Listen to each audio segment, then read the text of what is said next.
बिस्मिल्लाहिर्रहमानिर्रहीम अस्सलाम वालेकुम। कैसे हैं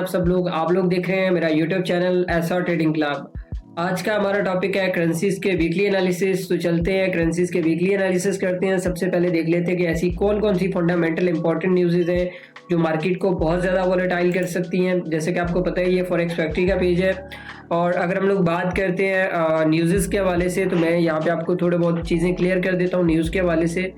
कि अगर हम लोग बात करते हैं मंडे वाले दिन की, तो मंडे वाले दिन हमारे पास कोई ख़ास इतनी इंपॉर्टेंट न्यूज़ नहीं है। बैंक हॉलीडेज़ हैं तो मार्केट जो है वो आपकी मोस्टली रेंज करती हुई आपको नज़र आएगी। अच्छा, उसके बाद अगर हम लोग बात करते हैं ट्यूसडे वाले दिन की, तो ट्यूसडे वाले दिन हमारे पास ऑस्ट्रेलियन डॉलर की एक मॉनेटरी पॉलिसी है। तो इसके अंदर भी आपको ऑस्ट्रेलियन डॉलर के अंदर जो AUD USD है उसके अंदर काफ़ी ज़्यादा अच्छी ट्रेड देखने को मिल सकती है। उसके बाद शाम 6:30 बजे कैड का CPI है, तो USD कैड के अंदर भी आपको बहुत अच्छी ट्रेड जो है वो देखने को मिल सकती है, और ये काफ़ी ज़्यादा हाई इम्पैक्ट डाटा होता है। तो कैड की जो मार्केट है इसके अंदर आपको काफ़ी ज़्यादा वॉलेटाइल देखने को मिल सकती है। उसके बाद वेडनेसडे की बात करें तो वेडनेसडे के अंदर हमारे पास जो है ऑस्ट्रेलियन डॉलर का एक न्यूज़ है, तो उसके अंदर भी आपको काफ़ी ज़्यादा अच्छी चीज़ें देखने को मिल सकती हैं। और थर्सडे की बात करें तो थर्सडे वाले दिन हमारे पास जो सबसे इम्पोर्टेंट न्यूज़ है वो FOMC की मीटिंग मिनट्स, और हमारे पास कुछ इम्पोर्टेंट न्यूज़ और भी हैं जिसमें यूरो की काफ़ी ज़्यादा इम्पोर्टेंट न्यूज़ हैं। तो यूरो और यूरो USD के अंदर जी भी आपको काफ़ी ज़्यादा ट्रेड देखने को मिल सकती हैं। उसके बाद हमारे पास पाउंड का डाटा है, और पाउंड के अंदर भी आपको काफ़ी ज़्यादा अच्छी ट्रेड्स देखने को मिल सकती हैं जुमेरात वाले दिन। तो अगर उसके बाद हम लोग बात करते हैं जुमेरात वाले दिन थोड़ा सा नीचे है 6:30 बजे, तो 6:30 बजे जो है वो अनएम्प्लॉयमेंट का डाटा है, और जो कि आपको पता है कि मार्केट में बहुत ज़्यादा वोलेटाइल होता है, मार्केट को बहुत ज़्यादा वोलेटाइल करता है और काफ़ी बड़ा डाटा होता है। तो इसके अंदर भी आपको बहुत अच्छी ट्रेड देखने को मिल सकती है। और उसके बाद अगर हम बात करते हैं 7:45 पे बहुत इंपॉर्टेंट न्यूज़ है ये, इस वीक की सबसे इम्पॉर्टेंट न्यूज़ ये है। और उसके बाद FOMC की मीटिंग मिनट्स हैं, फ्लैश मैन्युफैक्चरिंग PMI, तो ये गोल्ड के ऊपर बहुत ज़्यादा इम्पैक्ट करती है, और आपको जुमेरात वाले दिन गोल्ड के अंदर अच्छी खासी मूव जो है वो देखने को मिल सकती है। और अगर हम फ्राइडे के वाले दिन की बात करें तो JPY का हॉलीडे है, और कुछ इंपॉर्टेंट कोई इंपॉर्टेंट न्यूज़ नहीं है। तो मार्केट जो है वो इस हफ्ते में मोस्टली आपको टेक्निकल जो है वो चलती हुई नजर आएगी, ना कि फंडामेंटल हो। अच्छा, चलते हैं चार्ट के ऊपर, और चार्ट के ऊपर देख लेते हैं कि कौन कौन सी ऐसी टेक्निकल सेटअप है जो हमारे लिए बहुत ज़्यादा इंपॉर्टेंट रहेंगे इस वीक के अंदर। हम लोग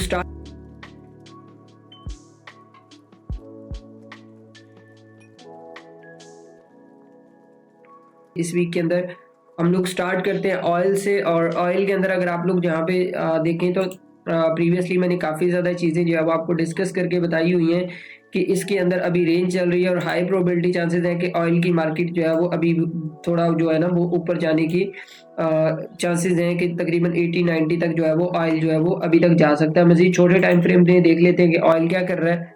और अगर हम लोग ऑयल की यहाँ पे बात करते हैं इस एरिया के अंदर, यहाँ पे मैंने आपको प्रीवियसली अगर आप लोग मेरी वीडियोस देखते हैं तो यहाँ पे मैंने आपको सपोर्ट एंड रेजिस्टेंस ड्रॉ करके बताए थे। और लास्ट टाइम जब ऑयल में हम लोगों ने सेलिंग स्टार्ट की थी तो वो 79 से जो हम लोगों ने सेलिंग स्टार्ट की, और अल्हम्दुलिल्लाह हमने उससे बहुत अच्छा प्रॉफिट बनाया। अभी क्या हो सकता है कि मार्केट इन एरियाज के दरमियान जो है वो रेंज कर रही है, और रेंज करते हुए मार्केट कुछ इस तरीके से फॉर्म कर रही है। मैंने आपको वही बताया कि एरिया जो है वो आपके पास 79 और 80 का एरिया निकल के आता है, तो मार्केट यहाँ पे आपको जो है वो दोबारा से सेल साइड पे देखने को कुछ इस तरीके से मिल सकती है। अच्छा, छोटे टाइम फ्रेम की अगर हम लोग बात करते हैं, और ऑयल के अंदर छोटे टाइम फ्रेम में अगर आप लोग देखें तो एक हमारे पास असेंडिंग चैनल मूव बनी हुई है, और यहाँ पे अगर आप लोग इस एरिया के अंदर एक रेजिस्टेंस लाइन जो है वो ड्रॉ करते हैं, और यहाँ पे एक सपोर्ट लाइन ड्रॉ करते हैं, और ये देखें कि मार्केट जो है वो सपोर्ट एंड रेजिस्टेंस को फॉलो कर रही है, तो हाई प्रोबेबिलिटी चांसेस है कि मार्केट थोड़ा सा ऊपर जाने के बाद वही 79 वाला एरिया निकल के आ रहा है। और यहाँ पे हमारे पास एक छोटा सा गैप एरिया भी है, तो मार्केट इसको गैप को फिल करके हो सकता है कि हाई प्रोबेबिलिटी चांसेस है कि मार्केट जो है वो आपको दोबारा नीचे की तरफ देखने को मिल सकती है। हाँ, अगर कोई सडनली मूव हो जाता है तो वो मैं ग्रुप के अंदर अपडेट कर देता हूँ। ऑयल की कोई भी होती है तो वो हम लोग अपडेट कर देते हैं ताकि आपको किसी भी किस्म के लॉस का सामना ना करना पड़े। अच्छा, उसके बाद अगर हम लोग यूरो की बात कर लेते हैं, और यूरो के अंदर देखें, जैसा कि आपको पता है कि लॉन्ग टर्म टाइम फ्रेम के अंदर यूरो जो है वो एक रेंज क्रिएट करके खड़ा हुआ है। और अगर हम लोग बात करते हैं इस एरिया में यूरो की थोड़ा सा स्ट्रक्चर बेस्ड के ऊपर बात कर लेते हैं, तो ये वाला जो रेंजिंग एरिया, जैसे कि मैंने आपको लास्ट वीक भी बताया था कि मार्केट जो है वो जब तक इस ट्रेंड लाइन से बाहर नहीं चली जाती, ये वाली जो ट्रेंड लाइन है, तब तक मार्केट को आपने सेल साइड पे ही देखना है, क्योंकि अभी मार्केटें जो है वो क्योंकि चाइना जो है वो पूरा हफ्ता बंद रहा है, तो जिसकी वजह से मार्केट जो है वो काफ़ी ज़्यादा रेंज की है और अभी जो है ना वो वॉल्यूम आना स्टार्ट हो जाएगा और हाई प्रोबेबिलिटी चांसेस है कि यूरो की मार्केट थोड़ा सा पुल बैक करके उसके बाद मार्केट जो है वो आपको कुछ इस तरीके से देखने को मिल सकती है। ये लॉन्ग टर्म की बात कर रहा हूँ। अच्छा, उसके बाद वीकली टाइम फ्रेम की अगर हम लोग बात करते हैं, और वीकली टाइम फ्रेम के अंदर जैसा कि आपको पता है कि मैंने यहाँ से इस एरिया से ये वाला जो रेजिस्टेंस एरिया है, जब से मैंने वीडियोस बनाना स्टार्ट की थी तो यहाँ पे मार्केट थी, तो यहाँ से मैंने आपको सेल करवाना स्टार्ट किया था और हमारा जो टारगेट है वो ये वाला टारगेट है। ये जो नीचे जो हॉरिजॉन्टल सपोर्ट लगी है तो ये हमारा लॉन्ग टर्म का टारगेट है। तो हाई प्रोबेबिलिटी चांसेस है कि मार्केट दोबारा से जो है वो नीचे की तरफ आ सकती है। अच्छा, उसके बाद अगर हम लोग डेली टाइम फ्रेम की बात करते हैं, डेली टाइम फ्रेम में अगर आप लोग देखें यहाँ पे इसने अपने डिसेंडिंग चैनल का ब्रेकआउट किया और ब्रेकआउट करने के बाद यहाँ पे एक बहुत प्यारा टेस्ट किया और उसके बाद मार्केट जो है वो आपको कंटिन्यूशनली ट्रेंड वाली साइड पे देखने को मिली है। अच्छा, उसके बाद अगर हम लोग बात करते हैं इसके थोड़े से करंट सिचुएशन के ऊपर, और करंट सिचुएशन में बात करें मार्केट के ऊपर, अगर ये आपको यहाँ पे एक ट्रेंड लाइन लगाते हैं और एक ट्रेंड लाइन यहाँ पे नीचे लगाते हैं तो आपको क्लियर कट इंडिकेशन मिल जाती है कि मार्केट जो है वो डाउन ट्रेंड में है और मार्केट जैसे ही थोड़ा बहुत रिट्रेस करती है तो आप यहाँ से थोड़ा सा ये वाली जो ऊपर ट्रेंड लाइन लगाई है तो यहाँ से आप इसको दोबारा जो है वो सेल साइड पे देख सकते हैं। अच्छा, उसके बाद अगर हम लोग H4 की बात कर लेते हैं तो जैसा कि आपको पता है कि यूरो का ट्रेंड जो है वो डाउन ट्रेंड चल रहा है और मल्टीपल टाइम फ्रेम में भी जो है वो आपको डाउन साइड की इंडिकेशन मिल रही है और यहाँ पे भी आपको अगर आप लोग छोटे टाइम फ्रेम में देखें तो आपको कुछ असेंडिंग चैनल की जो है वो डिसेंडिंग चैनल जो है वो आप देखने को मिल रहा है। अभी क्या हो सकता है कि अभी ये वाला जो ट्रेंड लाइन है, अगर आप लोग यहाँ पे इस एरिया में देखें तो ये वाला जो ट्रेंड लाइन है अगर मार्केट आपको इसके आसपास मिलती है तो आप जो है वो यहाँ से इसको एक शॉर्ट अपॉर्चुनिटी जो है वो देख सकते हैं और मतलब आपने इसको सेल साइड पे ही देखना है, इसको बाय साइड पे नहीं देखना क्योंकि इसका ओवरऑल जो ट्रेंड है ना वो डाउन साइड पे है। अच्छा, उसके बाद अगर हम लोग पाउंड की बात कर ले तो पाउंड के हवाले से अगर मैं बात करूँ तो पाउंड के अंदर जैसे कि आपको पता है कि पिछले कुछ टाइम से रेंज चल रही है और अगर आप लोग यहाँ से इस एरिया से एक ट्रेंड लाइन भी लगाते हैं इस एरिया से तो मार्केट जो है वो आपको डाउन साइड पे देखने को मिल रही है। अगर आप इस एरिया से अगर देखें ना तो मार्केट क्या आपको समझ आ रही है कि मार्केट का जो ट्रेंड है वो डाउन साइड पे ही है, लेकिन इतना खास जो है ना जिसे कहते हैं कि मोमेंटम ट्रेंड जो है वो डाउन नहीं है, माइनर है, ठीक है। लेकिन इस सिचुएशन में मार्केट हमेशा रेंज करती है। मार्केट हो सकता है पुल बैक करे, थोड़ा सा नीचे है और उसके बाद दोबारा ऊपर जाने के बाद फिर आपको मार्केट जो है वो इस तरीके से कुछ लॉन्ग टर्म के अंदर जो है वो मूव देखने को मिल सकता है। अच्छा, उसके बाद अगर हम लोग बात करते हैं जीबीपी यूएसडी के वीकली टाइम फ्रेम के हवाले से, और वीकली टाइम फ्रेम में जैसा कि आपको पता है कि मैं काफ़ी टाइम से आपको यही बता रहा हूँ कि ये यूरो पाउंड और इनके ट्रेंड्स जो है ना वो अभी तक डाउन है और हाई प्रोबेबिलिटी चांसेस है कि मार्केट आपको दोबारा ये भी नीचे की तरफ देखने को मिल सकती है। क्योंकि अगर आप लोग यहाँ पे इस एरिया में देखें तो यहाँ पे हमारे पास एक हॉरिजॉन्टल रेजिस्टेंस एरिया है जो कि काफ़ी ज़्यादा स्ट्रॉन्ग एरिया, और यहाँ पे नीचे एक सपोर्ट एरिया है तो ये भी काफ़ी ज़्यादा सपोर्ट है। तो हो सकता है मार्केट यहाँ पे आपको कुछ आने वाले टाइम या कुछ मंथ के अंदर रेंज करती हुई नजर आए। अच्छा, उसके बाद अगर हम लोग डेली की बात कर लेते हैं और डेली टाइम फ्रेम में अगर आप लोग देखें तो यहाँ पे जैसा कि आपको पता है कि मैंने प्रीवियसली भी आपको बताया कि मार्केट जो है वो कुछ इस तरीके से आपको रेंज करती हुई नजर आ रही है कुछ टाइम फ्रेम्स में, मतलब वीकली में भी और मंथली में भी कोई इतना खास सेटअप नहीं है। हाँ, यहाँ पे हमारे पास डेली के अंदर एक सेटअप जो है वो मौजूद है। इस एरिया में अगर आप लोग देखें तो हमारे पास एक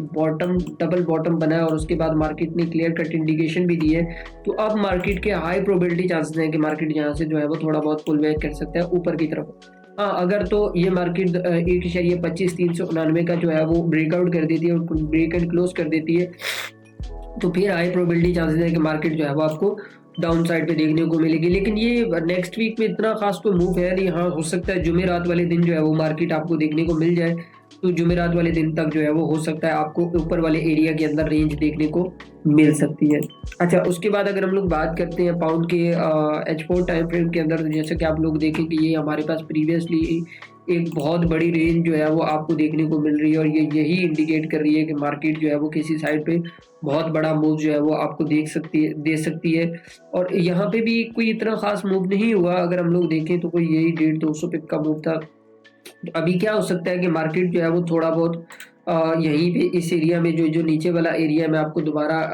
इंडिकेट करवा देता हूँ कि ये वाला जो एरिया है, ये वाला एरिया, तो मार्केट यहाँ पे जो है वो आपको रेंज करती हुई नज़र आ सकती है कुछ दिनों के अंदर। यहाँ पे हो सकता है आपको कुछ इस तरीके से जो है वो रेंज करती हुई नजर आए और मार्केट जो है वो इस तरीके से कुछ फॉर्म कर सकती है। अगर तो मार्केट, एक चीज मैं आप लोगों को बता देता हूँ कि अगर मार्केट ये वाला जो ऊपर का जो लेवल है 1.26,616 का जो लेवल है ये ब्रेकआउट कर जाती है और इसके ऊपर क्लोज हो जाती है, तो फिर हाई प्रोबेबिलिटी चांसेस है कि मार्केट दोबारा से जो है वो आपको ये जो ऊपर वाला पोर्शन है इसके अंदर जो है वो आपको रेंज देखने को मिल सकती है। लेकिन अभी तक इसके अंदर हम लोग जैसा कहें ना कि कोई क्लियर डायरेक्शन हो, तो इसके अंदर कोई क्लियर डायरेक्शन नहीं आपको मिलने वाली है।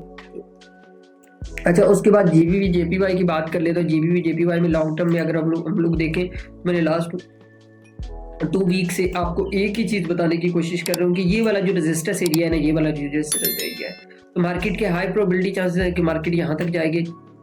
थोड़ा बहुत ऊपर जाने के बाद मार्केट जो है वो आपको यहाँ पे फिर कुछ इस तरीके से मूव जो है वो देखने को मिल सकता है इसके अंदर लॉन्ग टर्म के अंदर। अच्छा, उसके बाद अगर जीबीवी जेपीवाई की वीकली टाइम फ्रेम की बात करें तो इसका ट्रेंड जो है वो बहुत ज़्यादा स्ट्रॉन्ग अपसाइड पे, अगर आप लोग यहाँ पे इस एरिया में एक अगर हम लोग थोड़ा बहुत इसका स्ट्रक्चर ड्रॉ करते हैं और प्राइस सेक्शन को देखते हैं तो मार्केट का जो ट्रेंड है वो कुछ इस तरीके से जो है वो मूव कर रहा है। ये मैं इसलिए बना रहा हूँ ताकि आपको मार्केट का जो ट्रेंड है ना वो समझ आ जाए, कुछ इस तरीके से मूव कर रहा है। अब आप लोग वाज़ह तौर पे देखें कि ये जो मार्केट है ये ऊपर की तरफ जा रही है, तो यहाँ से थोड़ा बहुत मार्केट के अंदर जो है वो करेक्शन आपको देखने को मिल सकता है, जिस तरह अप एंड डाउन करके जा रही है। तो यहाँ से जो है वो दोबारा आपको मार्केट थोड़ा बहुत करेक्शन वाली साइड भी मिल सकता है। अच्छा, उसके बाद अगर हम लोग बात करते हैं डेली टाइम फ्रेम की, और डेली टाइम फ्रेम के अंदर देखें तो यहाँ पे इस एरिया के अंदर इसने एक बहुत बड़ी रेंज जो है वो क्रिएट की है और उसके बाद इसने इसका ब्रेकआउट किया है। लेकिन प्रॉब्लम ये है कि अगर तो ये मंडे वाले दिन ब्रेकआउट होता तो फिर तो हाई प्रोबेबिलिटी चांसेस है कि मार्केट जो है वो आपको दोबारा ऊपर वाली साइड पे देखने को मिल सकती थी। लेकिन अभी ये हो सकता है कि अभी हमें वेट करना पड़ेगा मंडे वाले दिन का, क्योंकि क्लोजिंग हो गई है। और अगर मार्केट मंडे वाले दिन नीचे क्लोज हो जाता है तो फिर हाई प्रोबेबिलिटी चांसेस है कि जो मार्केट है वो आपको दोबारा फिर इस रेंज के अंदर देखने को मिल सकती है, क्योंकि एक दफ़ा ब्रेकआउट तो उसका हो गया है लेकिन कंफर्मेशंस नहीं है, क्योंकि ब्रेकआउट होने के बाद जो है वो आपका नेक्स्ट हाई नहीं टूटा है। तो फिर आपको इसकी सूरत में वेट करना पड़ता है और आप वेट करें और वेट करने के बाद इसको ट्रेड करें। अगर कोई सेटअप होता भी है तो वो मैं आपको ग्रुप में इन्फॉर्म कर दूंगा। अच्छा, उसके बाद जीबीबी जेपीवाई H4 की टाइम फ्रेम की बात करें और H4 पर टाइम फ्रेम के अंदर आप लोग देखें तो यहाँ पे आपको एक असेंडिंग ट्रायंगल जो है वो देखने को मिल रहा है और यहाँ पे उसने उसका ब्रेकआउट भी कर दिया है। और जैसे कि आपको बताया कि मैंने आपको बताया कि ये एक अप ट्रेंड वाली साइड पे है, तो कोशिश करें इसको जो है वो आप बाई वाली साइड पे। अब मार्केट दोबारा से आपको इस ट्रेंड लाइन के ऊपर मिल जाती है तो फिर आप एक बाई का रिस्क ले सकते हैं और दोबारा से जो है वो इसको बाई वाली साइड पे आप देख सकते हैं। अच्छा, अगर तो ट्रेंड लाइन ब्रेकआउट हो जाती है और ब्रेकआउट होने के बाद नीचे क्लोज हो जाती है तो फिर हाई प्रोबेबिलिटी चांसेस है कि मार्केट जो है वो आपको दोबारा कुछ इस तरीके से इस लेवल पे जो है वो आपको देखने को मिल सकती है। यहाँ से मार्केट जो है वो आपको दोबारा स्लिप होती हुई नजर आएगी और यहाँ से फिर आपको इसको सेल साइड पे देख सकते हैं। अच्छा, उसके बाद अगर हम लोग बात करते हैं कैड के मंथली टाइम फ्रेम के हवाले से, और कैड के मंथली टाइम फ्रेम में अगर आप लोग बात करें तो हमारे पास एक असेंडिंग ट्रायंगल बना हुआ है। असेंडिंग ट्रायंगल में जो है वो मार्केट मूव कर रहा है, तो अभी हाई प्रोबेबिलिटी चांसेस है कि इसकी मार्केट थोड़ा बहुत ऊपर जाए और ऊपर जाने के बाद फिर दोबारा से जो है वो कुछ इस तरीके से आपको इसमें जो रेंज है ना वो देखने को मिल सकती है। अभी तक क्लियर कट इंडिकेशन नहीं मिलेगी क्योंकि कैड के अंदर कोई इतना, हाँ नेक्स्ट वीक में एक इम्पॉर्टेंट डाटा है कैड का सीपीआई है, तो उसमें हाई प्रोबेबिलिटी चांसेस है कि मार्केट आपको थोड़ा बहुत मूव देगा क्योंकि करेंसीज की मूव इतनी ही होती है। अच्छा, उसके बाद अगर हम लोग बात करते हैं कैड के वीकली टाइम फ्रेम की, और वीकली टाइम फ्रेम के अंदर आपको याद होगा कि ये वाली जो ट्रेंड लाइन है और इस ट्रेंड लाइन से मैंने आप लोगों को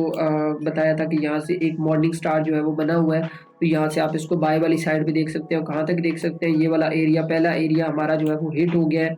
और अभी क्या हो सकता है कि मार्केट जो है वो दोबारा से आपको पुल बैक करती हुई नजर आ सकती है नीचे की तरफ और दोबारा से जो है वो आपको इस ट्रेंड लाइन से जो है वो एक मूव दे सकती है, क्योंकि सीपीआई भी है तो हाई प्रोबेबिलिटी चांस है कि मार्केट दोबारा से आपको विक लगा के फिर ऊपर की तरफ जाने के चांसेस होते हैं। अच्छा, उसके बाद डेली टाइम फ्रेम की अगर हम लोग बात करते हो, डेली टाइम फ्रेम के अंदर देखें तो हमारे पास ये जो लेवल था ये मैंने मार्क करके बताया था, जब यहाँ पे मार्केट ने ब्रेकआउट किया और ब्रेकआउट करने के बाद जो है ना वो मार्केट नीचे है। अच्छा, उसके बाद अगर हम लोग करंट सिचुएशन की बात करें तो ये लेवल मैंने आपको जैसा कि बताया कि अभी तक मार्केट के अंदर जो है ना वो कुछ चीज़ें ऐसी पड़ी हैं कि मार्केट ने उनका अभी तक टेस्ट नहीं किया, तो ब्रेकआउट के बाद अभी तक इस लेवल का टेस्ट नहीं हुआ था, तो हाई प्रोबेबिलिटी चांसेस है कि अगर आप लोग यहाँ से एक ट्रेंड लाइन भी लगाते हैं और यहाँ से भी अगर आप एक ट्रेंड लाइन लगाते हैं तो कुछ इस तरीके से जो मार्केट है ना वो आपको अप ट्रेंड में चलती हुई नज़र आ रही है। तो हो सकता है मार्केट इस लेवल को टेस्ट करने के बाद जो है वो दोबारा से आपको मार्केट डाउन साइड पे देखने को मिल सके। कुछ इस तरीके से मार्केट के अंदर जो है वो मूव आपको देखने को मिल सकता है। अच्छा, कैट की अगर हम लोग बात करते हैं H4 टाइम फ्रेम के हवाले से, और H4 टाइम फ्रेम में अगर हम लोग देखें तो यहाँ पे ये जो मेजर ट्रेंड लाइन है, अब यहाँ पे आपने एक चीज़ समझनी है। यहाँ पे मैंने एक सिग्नल दिया था CPI से पहले, तकरीबन 10-15 मिनट पहले, क्योंकि मार्केट जैसा कि आपको पता है कि CPI लास्ट 2 वीक से लास्ट 2 वीक से क्या बल्कि लास्ट 2 मंथ से जो है वो कंट्रोल में है। तो यहाँ पे मैंने एक सिग्नल दिया और इससे भी अल्हम्दुलिल्लाह ये वाला मूव हम लोगों ने बहुत अच्छा प्रॉफिट किया। फिर उसके बाद यहाँ पे मैंने एक सिग्नल दिया, तो उसके ज़रिए भी तकरीबन 50 से 60 पिप का जो है वो प्रॉफिट मिल गया। अभी क्या हो सकता है कि मार्केट यहाँ पे दोबारा से इस ट्रेंड लाइन को टेस्ट करने के बाद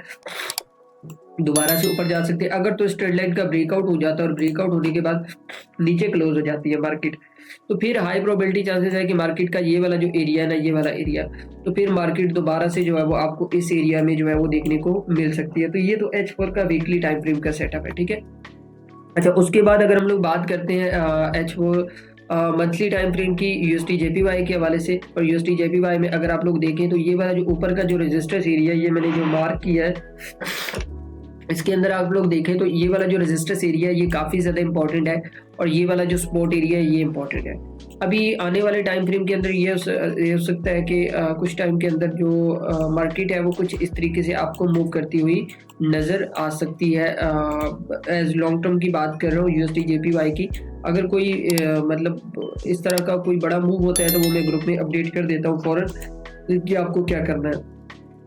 अच्छा, यहाँ पे अगर हम लोग बात करते हैं वीकली टाइम फ्रेम के हवाले से, और वीकली टाइम फ्रेम के अंदर हमारे पास एक बहुत प्यारा सेटअप है। अगर जो भाई लॉन्ग टर्म में बैठना चाहते हैं क्या USD JPY के अंदर, तो यहाँ पे आप लोग जो इस एरिया में के ऊपर जो है वो रिस्क ले सकते हैं। एक 152.380 के ऊपर जो है वो आपको मार्केट अगर देखने को मिलती है, तो यहाँ से आप एक लॉन्ग टर्म की शॉर्ट जो है ना वो देख सकते हैं। तकरीबन 143 मिलती है, तकरीबन कोई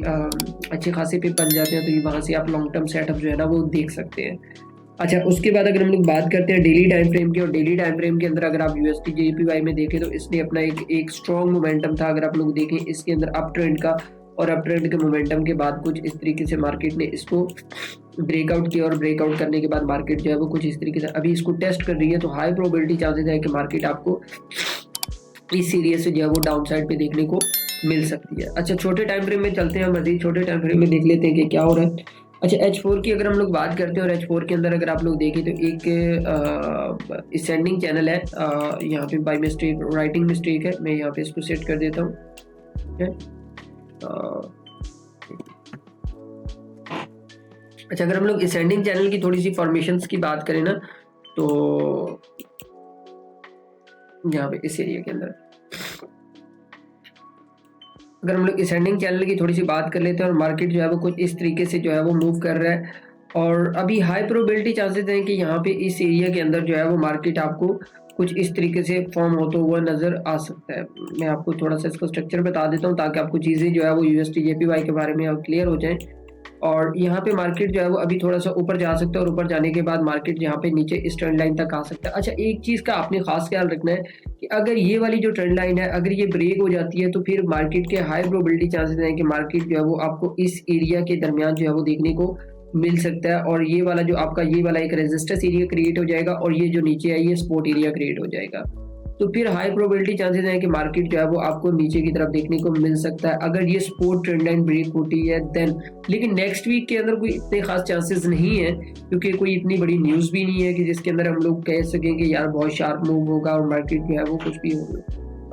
कर सकती है। लेकिन फॉरेक्स मार्केट में कुछ भी हो सकता है, आपको भी पता है। अच्छा, उसके बाद अगर इस ट्रेंड लाइन से हमें सपोर्ट मिलती है तो फिर हम इसको कुछ इस तरीके से बाय कर लेते हैं। अच्छा, एक चीज़ मैं आप लोगों को यहाँ पे वाज़ा करता चलूँ कि यार बहुत सारे लोगों के स्क्रीनशॉट्स आते हैं, उनकी ट्रेड्स बहुत ज़्यादा लॉस में चल रही होती है, और जो स्क्रीनशॉट में सबसे ज़्यादा जो मेजर रीज़न देखने को मिली है वो 2 रीज़न्स मैंने देखी हैं। एक तो वो मनी मैनेजमेंट का ख्याल नहीं करते हैं, दूसरा वो लॉट साइज़ जो है वो बहुत बड़ा यूज़ करते हैं, और तीसरा ये है कि आप कुछ सेटअप के ऊपर बिल्कुल भी ट्रेड नहीं लेते हैं। तो कोशिश किया करें यार, अगर मैं मतलब इतने अच्छे सेटअप आप लोगों को बताता हूँ, ग्रुप में शेयर करता हूँ, तो आप एटलीस्ट कम से कम इन चीज़ों को थोड़ा बहुत नोटिस करके इन चीज़ों को ऑब्जर्व मतलब नोटिस करें, और इनको देखें कि यार ये क्या चीज़ें हैं। आप गूगल के ऊपर लिखें यार descending channel, ascending channel, triangle price actions की कोई इतने तो लंबा चक्कर ही नहीं है कि यार जिसको आप समझ नहीं सकते हैं, ठीक है। बाकी मैं कोशिश कर रहा हूँ कि आप लोगों के लिए एक ऐसा कोर्स लॉन्च करूँ जो बिगिनर्स के लिए भी और एडवांस लेवल्स के लिए भी काफ़ी ज़्यादा मतलब बेनिफिट हो। तो इंशाल्लाह हम उसके ऊपर बात करेंगे और उसको भी लॉन्च करते हैं। बाकी इंशाल्लाह मिलते हैं डेली वीडियो के अंदर, और डेली वीडियो के अंदर जैसा कि आपको पता है कि डेली अपडेट्स आती हैं, डेली सेटअप्स आपके साथ डिस्कस किए जाते हैं। करेंसीज़ के सेटअप आपके साथ वीकली डिस्कस इसलिए करता हूँ ताकि इनके अंदर आप जो है वो बेहतरीन तरीके से ट्रेड करते हैं। बाकी मिलते हैं इंशाल्लाह डेली वीडियो के अंदर। अल्लाह हाफ़िज़।